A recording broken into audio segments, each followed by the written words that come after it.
Plato meant by a philosopher was not an absent-minded professor of abstractions like myself, but a Socrates, that is, a truly wise man, one who knows what is man's true good. But this depends on metaphysics, because at the heart of Plato's metaphysics is his identification of the supreme reality as the good, or goodness itself. That's Plato's big idea. This is often called the idea of the good, and it is the heart of Plato's famous theory of ideas. But the word ideas is a very misleading term for it, because in modern English, an idea is a subjective opinion existing in somebody's mind.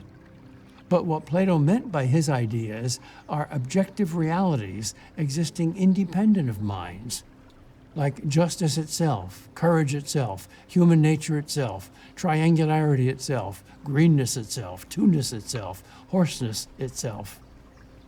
For Plato, these forms or natures or essences or kinds or species were not just ideas in our minds. They were not our inventions, our way of classifying things. They were not imposing class concepts onto real things. They were not thoughts, but the real objects of thoughts.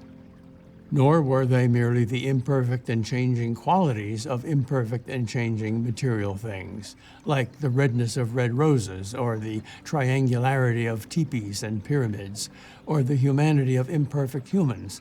They were the objective truths, the forms, the principles, the essences, which both subjective spiritual minds and objective material things were judged by.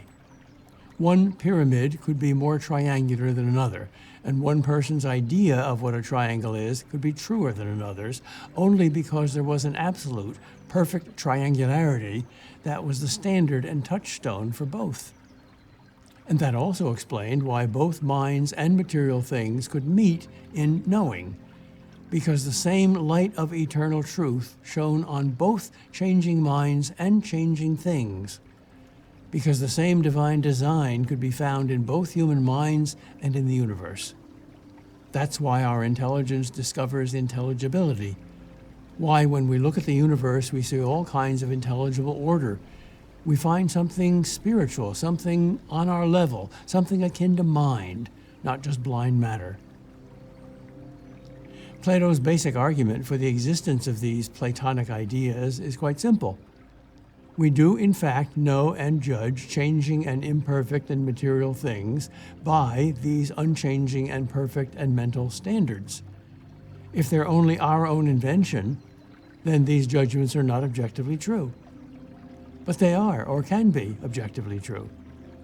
And that can only be because, although both our minds and